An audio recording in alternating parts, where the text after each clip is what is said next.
ঈসা পয়গম্বর তার মুজিজা ছিল চারটা। সে আল্লাহর হুকুমে মরা মানুষকে জিন্দা করতে পারতেন। এক এলাকায় যাচ্ছেন, কিছু লোক ধোবার কাজ করতে কাপড় ধরছে। তিনি বলছেন যে আমি আল্লাহর পয়গম্বর, আমি তাহলে পয়গম্বর যদি হয়ে থাকো তোমার কোনো মুজিজা আছে? বলে হ্যাঁ আমার আছে।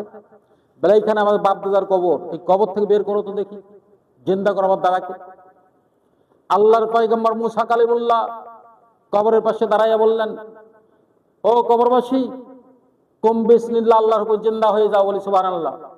বলার সাথে সাথে কবর থেকে ফুটফুটে চেহারা লোক বের হলো। বলছে তুমি কতদিন থেকে কবরে আসো? বলছে 400 বছর ধরে আসো। বলে কবরে আল্লাহ তাআলা তোমার সাথে কিরকম ব্যবহার করেছেন? ওই মৃত্যু ব্যক্তি বলল, কবরবাসী বলল যে পয়গম্বর, কবরে কি হচ্ছে ওটা জানার প্রশ্ন নয়, সর্বপ্রথম যে মৌতের যন্ত্রণা, মৌত থেকে আল্লাহ তাআলা যে আমাকে দুনিয়াতে মৌত নামের যন্ত্রণা দিয়ে এই কবরে নিয়ে আসছে, 400 বছর হয়ে যায়, এই মৌতের যন্ত্রণা এখন পর্যন্ত আমার ভিতর থেকে ভয় এখনো কেটে যায়নি। আল্লাহর পয়গম্বর বলেছেন, একটি ছাগলকে, জীবন্ত ছাগলকে উল্টা পাক দিয়ে খালালে, খেলে আবার ওই ছাগলটাকে জীবন্ত অবস্থায় টকবকে তেলের উপরে কড়াইতে ভাজলে যে কষ্ট হয়, তার চেয়েও বেশি কষ্ট হবে খারাপ মানুষের মৃত্যু। বলি নাউজুবিল্লাহ, মৌতের যন্ত্রণা। আর মৌত নামে এমন একটা ধাক্কা, এই মৌত মানুষকে প্রেসিডেন্ট বিচ্ছেদ করে দেয়, মৌত চেয়ারম্যান থেকে হটায় দেয়। আমি ইমাম সাহেব কথা বলছি, এই মৌত যদি পড়ে যায়, জানটা যদি চলে যায়, আমাকে আর কেউ বলবে না মৌলানা সাহেব, হুজুর সাহেব, ইমাম সাহেব, আমার নাম হয়ে যাবে তো লাশ। বাড়িতে যখন নিয়ে যাওয়া হবে, বাড়ির মানুষরা খবর দেবে যে মসজিদের মুসল্লিরা আমার লাশ কখন আসতেছে, লাশবাহী কখন আসতেছে, গাড়ি কখন আসতেছে, তখন নাম হয়ে যাবে লাশ। আসুন, চোখের সামনে এইভাবে দিন রাত কতবার মাইকিং হচ্ছে, অমুক এলাকায় মরহুম ইন্তেকাল করেছেন, দুনিয়া ত্যাগ করেছেন। কিন্তু ইন্তেকাল করেছেন, মারা গিয়েছেন, আমরা পরিবর্তন হচ্ছি না। তার কারণ আমাদের দিল মরে গেছে। আল্লাহ রাব্বুল আলামিন বললেন, সুম্মা ইন্নাকুম বাদা যালিকা লা মাইয়িতুন। আল্লাহ রাব্বুল আলামিন অন্য জায়গায় বলছেন যে অতঃপর তোমাদেরকে অবশ্যই মরতে হবে। যাতে বলছি কুল্লু নাফসিন যায়কাতুল মাউত, যাদের জীবন আছে। রাসূলিল কারীম, আম্মা বাদু ফাকাদ ক্বালা আল্লাহু তাআলা ফি কালামিহিল মাজিদ ওয়াল ফুরকানিহিল হামিদ। আউযু বিল্লাহি মিনাশ শাইতানির রাজীম। বিসমিল্লাহির রাহমানির রাহিম। ইন্নাকা মাইয়িতু ওয়া ইন্নাহুম মাইয়িতুন। قال رسول الله صلى الله عليه وسلم الدنيا مزرعة الأكيد صدق الله العظيم وصدق رسول النبي الكريم ذلك على الشاهدين والشاكرين حسن المجلس। আসসালামু আলাইকুম রহমতুল্লাহ। আল্লাহ তাআলার শুকর আদায় করছি যে আল্লাহ তাআলা বহু ব্যস্ততার মাঝে ঈদুল আজহার পরের দিনেই জুমার নামাজে উপস্থিত হওয়ার সুযোগ করে দিয়েছেন। এই জন্য শুকর আদায় করছি। সবাই বলছে আলহামদুলিল্লাহ। প্রাণ প্রিয় নবীর প্রতি দরুদ, যিনি আমাদের মধ্যে শুয়ে আছেন কামলিওয়ালা, যিনি দুনিয়ার নবী, যিনি পরকালে জান্নাতের সুপারিশ করে আমাদের জান্নাত নিয়ে যাবেন, যিনার আদর্শ মানতে পারলে জান্নাত, অস্বীকার করলে জাহান্নাম, সেই নবীর প্রতি দরুদ সাল্লাল্লাহু আলাইহি সাল্লাম। সেই সাথে স্মরণ করছে আমাদের আপনজন যারা চলে গেছেন, পাশাপাশি ইসলামকে টিকার জন্য, বাংলাদেশ সার্বভৌমত্ব রক্ষার জন্য ইমানদাররা যারা অকাতরে জীবন দিয়েছেন, আল্লাহ তাআলা সবাইকে শহীদের মর্যাদা দেখেন। আল্লাহুম্মা আমিন। পেয়ারা হাজিরিন, রোজ জুমার মধ্যে আজকে কথা বলার নিয়ত করেছি। যে কথাগুলো বলবো আমি সবাইকে আমল করার তৌফিক দেখেন। আল্লাহুম্মা আমিন। আল্লাহ রাব্বুল আলামিন তার প্রিয় হাবিবকে জুমার 30 নম্বর আয়াতে আল্লাহ তাআলা জানিয়ে দিলেন, ইন্নাকা মাইয়িতু ওয়া ইন্নাহুম মাইয়িতুন। নবী গো, আপনি মরবেন, এসব লোকরাও মরবে। তার কারণ আল্লাহ রাসূলের চেয়ে আর ভালো মানুষ পৃথিবীতে কেউ নাই। তিনি দুনিয়াতে থাকেন নাই, তিনি চলে গেছেন। আর পাশাপাশি বিপরীত দেখলে দেখা যায় আবু জেহেল, উতবা, সাহেবা, মুগিরা, ফেরাউন, নমরুদ, হামান, এরাও খারাপ ছিল। খারাপেরটাও টেকে নাই, ভালোটাও টেকে নাই। তাহলে বোঝা গেল দুনিয়ায় থাকার জায়গা নয়। আল্লাহ তাআলা বলছেন দুনিয়াটা ক্ষণস্থায়ী, দুনিয়া থাকার জায়গা নয়। অন্য জায়গায় আল্লাহ রাব্বুল আলামিন বলছেন কুল্লু নাফসিন যায়কাতুল মাউত, প্রত্যেকটা আত্মার, যাদের আত্মা আছে, যার জীবন আছে, তার মওত হবে। সুম্মা ইলাইনা তুরজাউন, পরে অংশে আল্লাহ তাআলা বললেন যে আমার কাছে ফিরে আসতে হবে। আসুন, মওত হবে। আমরা দেখতেছি এই যে ঈদ হয়ে গেল, ঈদের দিনে বিশেষ করে অ্যাক্সিডেন্টের সঙ্গে এত বেশি হয়ে যায়, তার উঠতি বছর ছেলেগুলা যখন গাড়ি পায়, এই ছেলেগুলা মনে করে না যে আমরা কি হচ্ছে, কিছুই মানে না। অ্যাক্সিডেন্টের সংখ্যা বাংলাদেশে বেশি, পাশাপাশি ধর্ষণের সংখ্যা বেশি, খুন খারাপের সংখ্যা বেশি। এই মূলত হচ্ছে আমাদের মৌতের খেয়াল থাকে না, আমাদের যে মরে যাব এই খেয়াল থাকে না। যদি মৌতের চিন্তা আমরা করতাম, ফিকির করতাম, আজকে আসিয়া নামে মেয়ে ধর্ষণ হলো, বাপ এবং ছেলেই ধর্ষণ করলো, এখন পর্যন্ত বাংলাদেশে তার কোনো বিচার হয়নি। রামিসার মতো মেয়ে, 7 বছরের মেয়েকে ধর্ষণ করা হলো এবং জবাই করে কাল্লাকে আলদা করা হলো, তারপর এখন পর্যন্ত বাংলাদেশে বিচার হচ্ছে কিনা সন্দেহ আছে। ওই ব্যক্তিদের যদি মৌতের চিন্তা থাকতো যে মৌত হবে, কোনোদিন মানুষের গলার উপরে অস্ত্র চালাতে পারতো না। মূলত তার মৌতের চিন্তা ছিল না। ঘটনা করে বলতে হচ্ছে, হযরত মুসা কালিমুল্লাহ, তেনার কাছে আজরাইল চলে আসে। আজরাইল সালাম দিলেন, বললেন মুসা পয়গম্বর তোমার হায়াত শেষ। তিনি আল্লাহর কাছে দরখাস্ত করলেন, দোয়া করলেন, রব্বুল আলামিন আমার হায়াতটা বাড়িয়ে দেওয়া যায় কিনা। আল্লাহ তাআলা বললেন, মুসা পয়গম্বর তোমার হায়াত এতটুকু বৃদ্ধি করলাম, যারা গরু নিয়ে আসো, গরুর যতগুলো পশম আছে, রোম আছে, এতটুকু হায়াত বৃদ্ধি করে দিলাম। মুসা বলছে, আল্লাহ তারপরে কি হবে? বলে তারপরে তার মৌত হবে। তো গরুর লোম পরেও সম পরিমাণ যদি হায়াত বৃদ্ধি হয়ে যায়, তারপরে যদি আবার মৌত হয়, আমার হায়াত বৃদ্ধি করে লাভটা কি? তিনি বললেন, আজরাইল ভাই, আপনি যেভাবে আমার জানটা কব্জ করে নিয়ে যান। ঈসা পয়গম্বর, তার মুজিজা ছিল 3-4টা। সে আল্লাহর হুকুমে মরা মানুষকে জিন্দা করতে পারতেন। এক এলাকায় যাচ্ছেন, কিছু লোক ধোবার কাজ করতে কাপড় ধরছে। তিনি বলছেন যে আমি আল্লাহর পয়গম্বর, আমি তাহলে পয়গম্বর যদি হয়ে থাকে তোমার কোনো মুজিজা আছে? বলে হ্যাঁ আমার আছে। বলে এইখানে আমাদের বাপ দাদার কবর, এই কবর থেকে বের করো তো দেখি, জিন্দা করো আমার দাদাকে। আল্লাহর পয়গম্বর মুসা কালিমুল্লাহ কবরের পাশে দাঁড়াইয়া বললেন, ও কবরবাসী, কুম বিসমিল্লাহ, আল্লাহর হুকুমে জিন্দা হয়ে যাও, বলি সুবহানাল্লাহ। বলার সাথে সাথে কবর থেকে ফুটফুটে চেহারা লোক বের হলো। বলছে, তুমি কতদিন থেকে কবরে আছো? বলছে 400 বছর ধরে আছো। বলে কবরে আল্লাহ তাআলা তোমার সাথে কিরকম ব্যবহার করেছেন? ওই মৃত্যু ব্যক্তি বলল, কবরবাসী বলল যে পয়গম্বর, কবরে কি হচ্ছে ওটা জানার প্রশ্ন নয়, সর্বপ্রথম যে মৌতের যন্ত্রণা, মৌত থেকে আল্লাহ তাআলা যে আমাকে দুনিয়াতে মৌত নামের যন্ত্রণা দিয়ে এই কবরে নিয়ে আসছে, 400 বছর হয়ে যায়, এই মৌতের যন্ত্রণা এখন পর্যন্ত আমার ভিতর থেকে ভয় এখনো কেটে যায়নি। আল্লাহর পয়গম্বর বলেছেন, একটি ছাগলকে, জীবন্ত ছাগলকে উল্টা পাক দিয়ে খালালে, খেলে আবার ওই ছাগলটাকে জীবন্ত অবস্থায় টকবকে তেলের উপরে কড়াইতে ভাজলে যে কষ্ট হয়, তার চেয়েও বেশি কষ্ট হবে খারাপ মানুষের মৃত্যু। বলি নাউজুবিল্লাহ, মৌতের যন্ত্রণা। আর মৌত নামে এমন একটা ধাক্কা, এই মৌত মানুষকে প্রেসিডেন্ট থেকে বিচ্ছেদ করে দেয়, মৌত চেয়ারম্যান থেকে হটায় দেয়।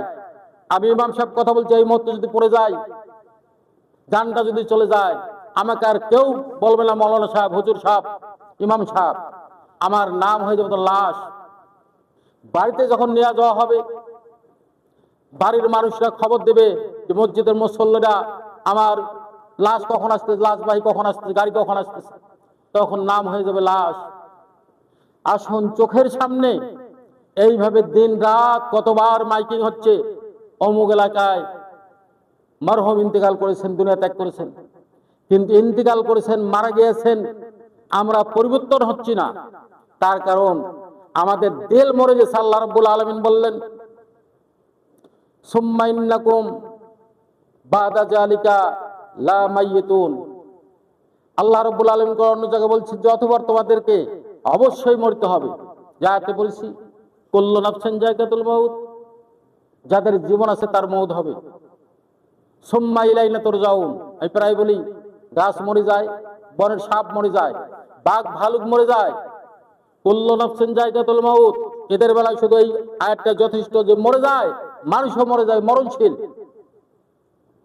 পরক্ষণে আল্লাহ বললেন সুম্মা ইলাইনা তুরজাউন, মউত তো হবেই, মরার পরে বান্দা হুঁশিয়ার হয়ে যাও, যেমন অবস্থায় তোমাকে আমি দুনিয়ায় পাঠাইছি ঠিক সেইভাবে আবার তোমাকে আমার কাছে হাজিরা দেওয়ার জন্য আসার লাগবে।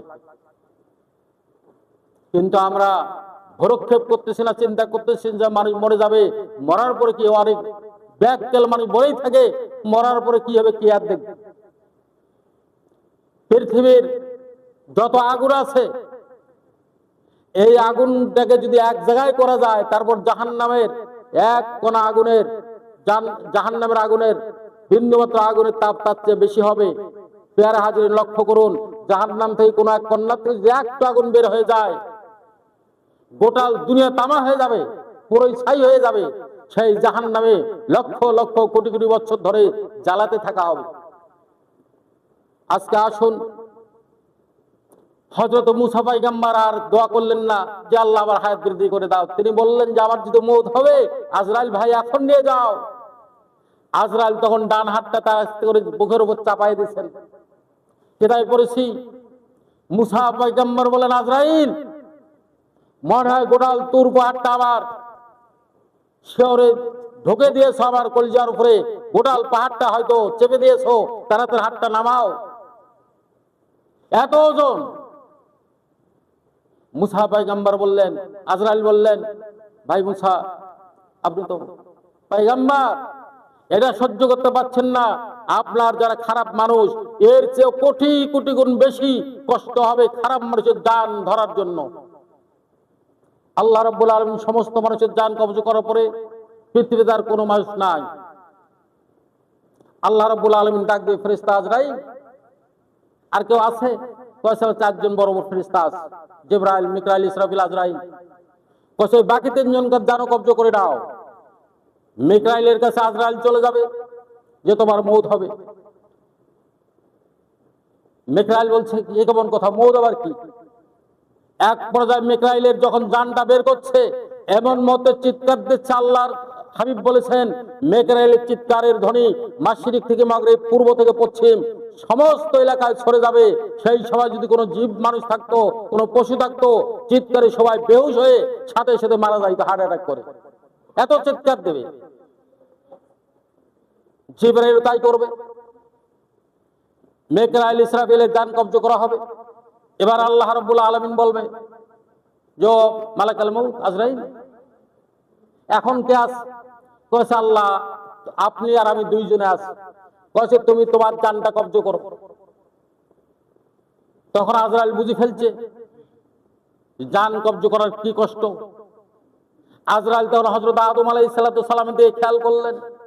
যখন আদমকে তৈরি করা হবে, জিবরাইলকে মাটি আনার জন্য পাঠিয়ে দেওয়া হলো, মাটির কাকুতি মিনতি শুনে জিবরাইল পারলেন না, মিকাইল পারলেন না, ইসরাফিল পারলেন না।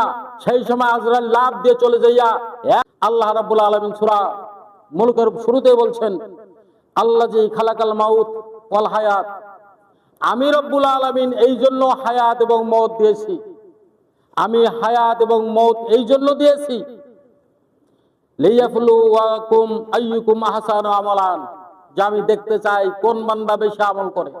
আমলের প্রতিযোগিতা আজকে বাংলাদেশে, আমলের প্রতিযোগিতা চলছে না, ধর্ষণের প্রতিযোগিতা চলছে। আজকে বাংলাদেশে খুনের প্রতিযোগিতা চলছে, আজকে খেলার প্রতিযোগিতা চলছে। 20 দিন 25 দিন আগে ব্যানার টাঙ্গি দেওয়া হয়েছে অমুক জায়গা ভ্রমণ করব, ঠিক ঈদের নামাজ শেষ হতে না হতে ভ্রমণ পাখি দৌড় দিচ্ছে মানুষ। ভ্রমণ করতে যাই যে মরবে এই খেয়াল মুসলমান ভুলে গেছে। খেয়াল করুন, ভালো করে শুনুন। আপনি যেদিন ভূমিষ্ঠ হয়েছেন, আমি যেদিন ভূমিষ্ঠ হয়েছি, সেদিন ইমাম সাহেবকে ডেকে আনে আপনার ডান কাজে আজান দেওয়া হয়েছে, বাম কাজে আপনার ইকামত দেওয়া হয়েছে, বাম কানে শুধু আছে নামাজ বাকি। প্রতিটা নামাজের ইকামত এবং আজান আছে, আজান দেওয়া হয়, ইকামত দেওয়া হয়, তারপরে নামাজ ইমাম সাহেব শুরু করেন। এখানে আজান হলো ইকামত হলো কিন্তু নামাজ হলো না। এখানে ওই বান্দাকে জানিয়ে দেওয়া হচ্ছে, আল্লাহর বান্দা তুমি জেনে রাখো আজান হয়ে গেছে, ইকামত হয়ে গেছে। কোন সময়ে জানি তোমার মালাকাল মউত এসে তোমার জান পাখি প্রাণ পাখিরা নিয়ে যায়, আর নিয়ে গেলে তুমি তখন মানুষ থাকবে না, তুমি লাশ হয়ে যাবে। ইমাম সাহেব এসে তোমার জানাজা শুরু করবে। আজকে যদি আমাদের খেয়াল থাকতো, আমরা চিন্তা ফিকির করতাম, তাহলে আমরা আজকে মানুষ থাকতাম না, সবাই আল্লাহর ওলি হয়ে যাইতাম। উদাহরণস্বরূপ বলতে হয়, এক এলাকায় আল্লাহর ওলি আছে, ঘোষণা হয়ে গেছে খুব আল্লাহর জবরদস্ত আল্লাহর ওলি। এলাকার যিনি মহৎ, যিনি বাদশা, তেনার কাছে খবর গেছে। বাদশা বলছে তিনি যদি আল্লাহর ওলি হয়ে থাকেন তা আমি তার কাছে খেলাফত নেব, আমি আল্লাহর ওলি হব। অলিকে ডাক দেওয়া হলো। অলি প্রথম সবক দিলেন যে জাহাকুলা, আপনি মৌতের ভয় বেশি বেশি করুন, মৌত মৌত হবে এইটা জপতে থাকুন, মৌতের ভয় অন্তরে নেন। সে 100 বার 200 বার 300 মৌত মৌত করে চিৎকার দিচ্ছে, তসবিহ গুনছে, পরিবর্তন নেই। 100 বার আবার বাচ্চা ডাক দিলেন, ওই ভণ্ডটাকে নিয়ে আসো। তাকে চাইলাম যে এমন আমল শেখায় দাও যাতে আমার পরিবর্তন হয়ে যায়। সে মৌতকে বলল মৌত মৌত মৌত মৌত বলছি, কিন্তু পরিবর্তন তো দেখি না। এর ফাঁসির অর্ডার দাও। ফাঁসির ঘোষণা হয়ে গেল, বাচ্চা ফাঁসি দেবে। তো ফাঁসি দেওয়ার আগেই ফাঁসি যাদের আসামি তাদেরকে বলা হয়, তোমার কোনো শখ আছে কিনা, তোমার কোনো হাউস আছে কিনা, শখ আছে কিনা। পেয়দা চলে আসছে, স্বর্ণ চলে আসছে, তোমার কোনো শখ আছে? বলে আমার শখ আছে। কয়েক ঘন্টার জন্য হলেও ওই রাজপ্রাসাদে ওই বাচ্চার যে চেয়ার আছে ওই গদিটাতে বসতে চায়। বাধ্য হলো, বাচ্চা লেখা হলো। বাচ্চা যে সিংহাসনে বসা আছে বাচ্চার চেয়ারে, এই নবনির্বাচিত আল্লাহর ওলিকে বসানো হলো। আল্লাহর ওলি বসে ঘোষণা দিল যে পূর্বের সে এখন ইয়া হয়ে গেল, প্রজা হয়ে গেল। বলল ওই প্রজাকে এই মুহূর্তে গ্রেফতার করা হোক, রাত আগামীকাল রাত 10টার সময় তার ফাঁসি দেওয়া হবে। গ্রেফতার হয়ে গেল। বাচ্চা চিন্তা হলো কারণটা কি? আমি আমার কথা শুনবা, আমি তখন প্রেসিডেন্ট না, আমি প্রেসিডেন্ট এখন না। প্রেসিডেন্ট ছিল একটু আগে আমি ছিলাম, চেয়ার থেকে নেমে দিয়ে তাকে তখন প্রেসিডেন্ট বানাইছি। নতুন প্রেসিডেন্ট, নবনির্বাচিত প্রেসিডেন্ট, সে ঘোষণা দিল আমার ফাঁসি। এই সময় তার অঝরে কান্না শুরু হলো। বললাম কি, মৌত হবে, ফাঁসি হবে, ঘোষণা হয়ে গেছে। 11টার আগে ওই সব বাদামওয়ালা, প্রজা অনেকে বাদাম বেচায়, রাজপ্রাসাদে বাদাম বিক্রি করতে ওই বেচা চলে গেছে। যা আপনার বাদাম খান, আপনার তো অভ্যাস আছে। বেটা কয় কি, আমার কিছু করবো, ফাঁসি দেবা, তুমি বাদামের জন্য আসছো? নতুন প্রেসিডেন্ট, নতুন আইন যিনি পাস করলেন তিনি বলল বাদামওয়ালাকে ধরো। এর ফাঁসি 11টার সময় রাত। এবার গভীর রাতে সময় ঘুরে আসছে। এমন মুহূর্তে বাচ্চা যে মনোরঞ্জিতের জন্য, আনন্দের জন্য যে মেয়েকে নিয়ে আনন্দ করতো, ফুর্তি করতো, সেই মেয়ে ঢুকে গেছে। যা পরে মৌত তো হবে, একটু রং তামাশা করি। বাচ্চা বলছে কিছুক্ষণ পর আবার ফাঁসি হবে, তুমি আমার কাছে আসছো? বোঝার জন্য বলছো, যাও। বাদশা অঝরজনে কান্না, অজন্যরে কান্না শুরু করলেন যে আবার কি করলাম, কি হবে, আমার মৌত হবে, আর ফাঁসি হবে। আল্লাহর ওলি ডাক দিলেন পারাদারকে, পারাদার বাচ্চাকে নিয়ে আস। বাদশাকে বললো তুমি বেকসুর খালাস। বাদামওয়ালাকে বললো তুমিও খালাস। বাদশাকে বলো, বাদশা তোমার কাছে বাদামওয়ালা কাছে বাদাম খাও নাই কেন? কোথাও আমার ভিতরে ভয় চলে আসছিল মৌতের, যে আপনি ফাঁসি দেবেন, এই জন্য আর কি বাদাম খাওয়ার ইচ্ছা থাকে? যা আপনার কাছে নর্তকী গিয়েছিল, যে নর্তকীর কাছে আপনি স্বাদ গ্রহণ করতেন, ভোগ করতেন, সে নর্তকী কেন আপনি গ্রহণ করলেন না? পয়সা আপনি ঘোষণা দিয়েছেন আমার ফাঁসি হবে, এই সময় কি মন চায়? এবার আল্লাহ বলল আপনি আপনার গতিতে বসুন, আমি ঘোষণা দিচ্ছি এই যে সময় 2 ঘন্টা 3 ঘন্টা 4 ঘন্টা এই সময়টা যে মৌত নিয়ে ব্যস্ত ছিলেন, আপনি যদি মৌত নিয়ে সর্বক্ষণ ব্যস্ত থাকতেন, ওই চেরে বসে লাল পানি খাওয়ার জন্য চিন্তা ফিকির করতেন না, কলমে ঠোকায় লক্ষ লক্ষ টাকা পাচার করতে পারতেন না। আজকে ভয় নাই, বিধায় মৌতের ভয়। কলম দিয়ে লিখছেন, ভয় না থাকার কারণে। যে সময় লিখছেন জবকের ফাঁসি দেব বিনা অপরাধে, আর যে অপরাধী তাকে খালাস দেব, ওই সময় কি মালাকাল মউত আসতে পারেন না? ওই যে প্রায় বলি ঈদুল আজহা তো গতকালই হয়ে গেল, সাহেবের কাছে গেছে লোক